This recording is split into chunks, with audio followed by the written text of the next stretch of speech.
Hello everyone, आपका स्वागत है हमारे यूट्यूब चैनल पर। जैसा कि आप जानते हो, आज हम करने वाले हैं पॉलिटिकल का एक छोटा सा पार्ट है जिसका नाम है मूल कर्तव्य। क्या नाम है? मूल कर्तव्य। ठीक है। जो आपके एग्जाम है उनके अंदर इनसे एक दो क्वेश्चन आते ही आते हैं। ठीक है, तो स्टार्ट करते हैं अपनी आज की क्लास। पहला क्वेश्चन आपके सामने, भारतीय संविधान के मूल कर्तव्यों को शामिल करने का विचार किस देश के संविधान से लिया गया है? ऑप्शन ए आयरलैंड से, ऑप्शन बी ब्रिटेन से, ऑप्शन सी ऑस्ट्रेलिया से, या ऑप्शन डी पूर्व सोवियत संघ से। आपका सही आंसर हो जाएगा पूर्व सोवियत संघ। उसके बाद क्वेश्चन नंबर 2, निम्नलिखित में से किस समिति ने मौलिक कर्तव्यों को शामिल करने की अनुशंसा की थी? आपके सामने ऑप्शन है। ऑप्शन ए तारापुर समिति, ऑप्शन बी राधा कृष्ण समिति, ऑप्शन सी बलवंत राय समिति, और ऑप्शन डी श्रवण सिंह समिति। यानी इसके अंदर आपका राइट आंसर आपका हो जाएगा श्रवण सिंह समिति। उसके बाद क्वेश्चन नंबर 3 पे आते हैं। निम्नलिखित में से किस वर्ष संविधान के मूल कर्तव्यों को अंत स्थापित किया गया? अंत है स्थापित किया गया। आपके सामने ऑप्शन है। Option A 1972, option B 1976, option C 1977, और ऑप्शन डी 1978। इसके अंदर आपका राइट आंसर इसका हो जाएगा 1976 के अंदर। ठीक है। क्वेश्चन नंबर 4 पे आते हैं। क्वेश्चन नंबर 4 आपका क्या कहता है? मौलिक कर्तव्यों को निर्धारित किया गया, यानी कौन से संविधान के तहत? इसके अंदर ये पूछा गया। आपके सामने ऑप्शन है 40वें संविधान संशोधन द्वारा, ऑप्शन बी 43वें संविधान संशोधन द्वारा, या ऑप्शन सी 42वें संविधान संशोधन द्वारा, या ऑप्शन डी 39वें संविधान संशोधन द्वारा। यानी इसका राइट आंसर इसका हो जाएगा ऑप्शन सी, यानी 42वें संविधान संशोधन द्वारा। क्वेश्चन नंबर 5, 42वें संविधान संशोधन के 10 आदर्शों को किस नाम से जाना जाता है? आपके सामने ऑप्शन है। ऑप्शन ए मौलिक अधिकार, ऑप्शन बी नीति निर्देशक सिद्धांत, या ऑप्शन सी पंचायती राज, या ऑप्शन डी मौलिक कर्तव्य। इसका राइट आंसर इसका हो जाएगा ऑप्शन डी, यानी मौलिक कर्तव्य। उसके बाद क्वेश्चन नंबर 6 पे आते हैं। आपके सामने क्वेश्चन नंबर 6, 1976 में 42वें संविधान संशोधन द्वारा संविधान में नागरिकों के लिए कितने मौलिक कर्तव्य निश्चित किए गए थे? Option A 8, option B 10, option C 11, option D 12। यानी इसके अंदर आपका राइट आंसर इसका हो जाएगा ऑप्शन बी, यानी 10। क्वेश्चन नंबर 7 आपके सामने। क्वेश्चन नंबर 7 क्या कहता है? संविधान के किस भाग में मूल कर्तव्यों को आएगा यहाँ पे मूल कर्तव्यों के अध्याय को जोड़ा गया?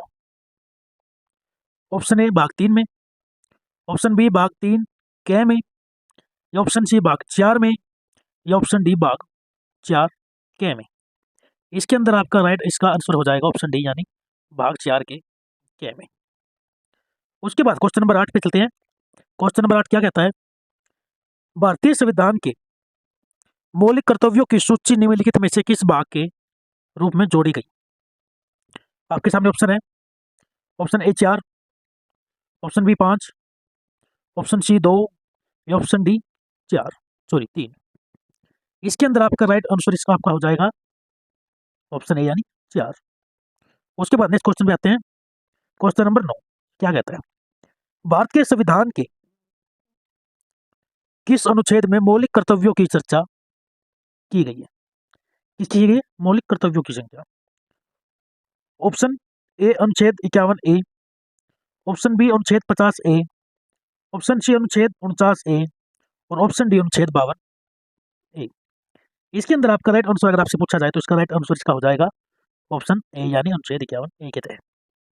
क्वेश्चन नंबर 10 आपसे क्या पूछता है? क्वेश्चन नंबर 10 आपसे पूछता है भारतीय संविधान के भाग 4A अनुच्छेद यानी 51A के कितने मौलिक कर्तव्य निर्धारित किए गए हैं?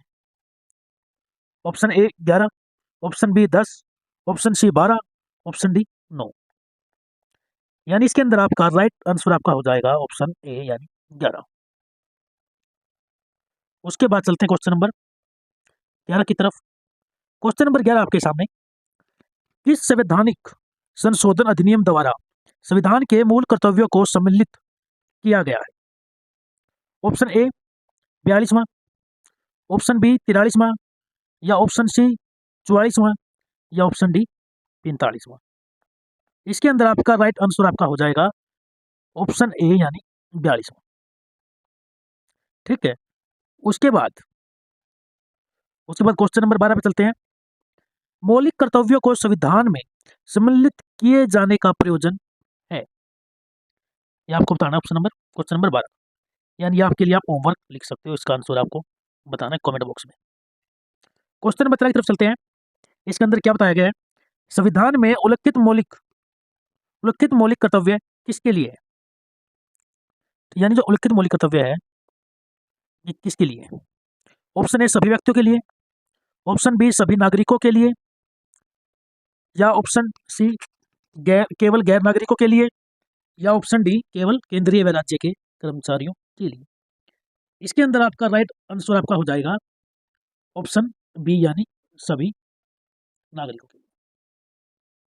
ठीक है बच्चों, उसके बाद क्वेश्चन नंबर 14 की तरफ चलते हैं। मौलिक कर्तव्यों की अवहेलना करने वाले को ठीक है, इसके अंदर देगा ऑप्शन ए के अंदर दंड देने की व्यवस्था है या दंड देने की व्यवस्था नहीं है। ठीक है, क्वेश्चन ऑप्शन नंबर सी कुछ विशेष मामलों में दंड देने की व्यवस्था है, या ऑप्शन डी अधिनियम बनाकर दंड देने की व्यवस्था है। यानी अगर आपसे पूछा जाए आपका राइट आंसर क्या होगा, इसके अंदर आपका राइट आंसर आपका हो जाएगा ऑप्शन बी, यानी दंड देने की व्यवस्था नहीं है। उसके बाद क्वेश्चन नंबर 15 की तरफ मूव करते हैं। क्वेश्चन नंबर 15 क्या कहता है, भारत के प्रत्येक नागरिक का कर्तव्य होगा प्राकृतिक पर्यावरण का संरक्षण एवं सुधार। उपरोक्त कथन भारतीय संविधान के किस अनुच्छेद में, ठीक है, किस अनुच्छेद में संदर्भित है, क्या है, संदर्भित है। उसके बाद ऑप्शन दिए गए आपके सामने, ऑप्शन ए अनुच्छेद 21, ऑप्शन बी अनुच्छेद 48A, या ऑप्शन सी अनुच्छेद 51A, या ऑप्शन डी अनुच्छेद 56। यानी इसके अंदर आपका राइट आंसर आपका हो जाएगा ऑप्शन सी यानी अनुच्छेद 51A। उसके बाद क्वेश्चन नंबर 16 आपसे क्या पूछता है, निम्नलिखित में से कौन सा एक मौलिक कर्तव्य नहीं है। राज्य का आज्ञा पालन, ये मौलिक कर्तव्य आपका है। कानून का आज्ञा पालन, ये भी आपका मौलिक कर्तव्य के अंदर आता है। यानी ऑप्शन नंबर 3 क्या कहता है, समाज का आज्ञा पालन, ये भी मौलिक कर्तव्य में आता है। ऑप्शन डी करों की अदायगी, यानी ये मौलिक कर्तव्य के अंदर आपका नहीं आता। यानी इसका राइट आंसर क्या हो जाएगा, ऑप्शन डी। उसके बाद क्वेश्चन नंबर 17 की तरफ मूव करते हैं। क्वेश्चन नंबर 17 क्या कहता है, निम्नलिखित में से कौन सा एक मौलिक कर्तव्य नहीं है। ठीक है, इसमें क्या पूछा गया था, निम्नलिखित में से कौन सा एक मौलिक कर्तव्य नहीं है।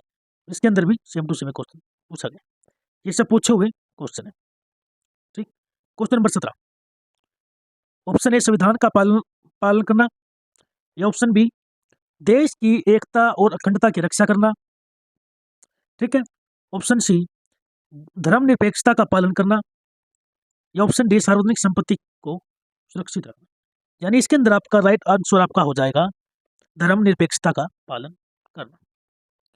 क्वेश्चन नंबर 18, निम्नलिखित में से भारत में मौलिक कर्तव्य कौन सा है। इनके अंदर पूछा गया था कौन सा मौलिक कर्तव्य नहीं है, और इसके अंदर पूछा गया है कौन सा मौलिक कर्तव्य है। ठीक, उसके बाद ऑप्शन आता है न्यायपालिका से कार्यपालिका का प्रीत करना। ठीक, या हमारी मिली जुली संस्कृति की समृद्ध विरासत को सुरक्षित करना व महत्व प्रदान करना। ठीक है, ऑप्शन सी बच्चों के लिए मुफ्त व अनिवार्य शिक्षा। ठीक है, छुआछूत की परंपरा को समाप्त करना, क्योंकि ये भी मौलिक कर्तव्य के अंदर नहीं आता, ये मौलिक कर्तव्य के अंदर नहीं आता, यानी नगर पालिका वाला भी मौलिक कर्तव्य के अंदर नहीं आता। तो जो बच गया वो होगा इसका राइट आंसर, इसका क्या हो जाएगा बच्चों, हमारी मिली जुली संस्कृति व समृद्ध विरासत को सुरक्षित करना व महत्व प्रदान करना। उसके बाद क्वेश्चन नंबर 19 की तरफ मूव करते हैं हम। देखिए क्वेश्चन 19 आपके सामने क्या कहता है, निम्नलिखित में से कौन सा मौलिक कर्तव्य नहीं है।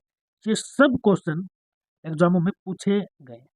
ठीक है, इसके अंदर ऑप्शन ए क्या बताता है, आम भाईचारे की भावना को उजागर करना। ऑप्शन बी राष्ट्रीय उद्यमों का संरक्षण करना, या वैज्ञानिक संस्कार का विकास करना, या भारत की समृद्धि विरासत का संरक्षण करना।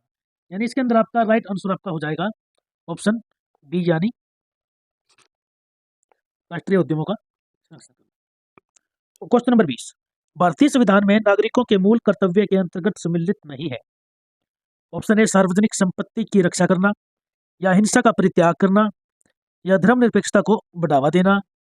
वैसे तो ऑप्शन डी, भारत की सार्वभौमिकता, एकता और अखंडता को बनाए रखना। यानी इसका राइट आंसर आपका इसका हो जाएगा 21, सॉरी ऑप्शन सी, यानी धर्मनिरपेक्षता को बढ़ावा देना। ये मूल कर्तव्य के अंदर नहीं है। ठीक है, क्वेश्चन नंबर 21, भारत के संविधान के अनुसार भारतीय नागरिकों के मूल कर्तव्य निम्नलिखित से क्या है। ऑप्शन नंबर ए, राष्ट्रीय गान और ध्वज आदि का सम्मान। ऑप्शन बी, वैज्ञानिक और विकास, वैज्ञानिक प्रवृत्ति का विकास। ये ऑप्शन सी आपका राष्ट्रीय एवं सांस्कृतिक विरासत का संरक्षण एवं परीक्षण। ये ऑप्शन डी आपका उपरोक्त सभी। यानी इसके अंदर आपका राइट आपका आंसर हो जाएगा आपका उपरोक्त सभी, यानी ये तीनों मूल कर्तव्य से संबंधित है। ठीक है, क्वेश्चन नंबर 22, भारत के संविधान में भारत के नागरिकों के मूल कर्तव्य के रूप में निम्नलिखित में से किसकी गणना नहीं की जाती। किसकी गणना नहीं की जाती। ऑप्शन ए, सार्वजनिक संपत्ति का संरक्षण करना। ऑप्शन बी, प्राकृतिक पर्यावरण का रक्षण एवं संवर्धन करना। ऑप्शन सी, वैज्ञानिक मनोदशा या जांच पड़ताल की भावना का विकास करना। या ऑप्शन डी, अंतर्राष्ट्रीय शांति और सुरक्षा को बढ़ावा देना। यानी इसका राइट आंसर इसका हो जाएगा ऑप्शन डी, यानी अंतर्राष्ट्रीय शांति और सुरक्षा को बढ़ावा देना। क्वेश्चन नंबर 23 की तरफ चलते हैं। 86वां संविधान संशोधन अधिनियम 2002 के माध्यम से निम्नलिखित में से किस एक को मूल कर्तव्य के रूप में सम्मिलित किया गया है। ऑप्शन ए आपका हो जाएगा व्यक्तिगत और सामूहिक सक्रियता का उत्कृष्टता के लिए प्रयास करना। ऑप्शन बी, 6 से 14 वर्ष की आयु के बीच अपने बच्चों को शिक्षा के अवसर प्रदान करना। या स्त्रियों और बच्चों को कल्याण के लिए कार्य करना। या शांति और समन्वय को बढ़ावा देना। इसके अंदर आपका राइट आंसर आपका हो जाएगा ऑप्शन बी, यानी 6 से 14 वर्ष की आयु के बीच अपने बच्चों को शिक्षा के अवसर प्रदान करना। ठीक है जी, ये क्वेश्चन नंबर 24, भारत के संविधान के अनुच्छेद 51 ए भाग 4 ए में निम्नलिखित में से क्या शामिल है। बताइए, इसके अंदर आपका राइट आंसर आपका हो जाएगा मूल कर्तव्य। जैसा कि आप देख सकते हो, ये सभी क्वेश्चन आए हुए एग्जामों से। अगर आपको वीडियो पसंद आई हो तो आप वीडियो को लाइक और आप चैनल को सब्सक्राइब जरूर कीजिए। मिलते हैं नेक्स्ट वीडियो में।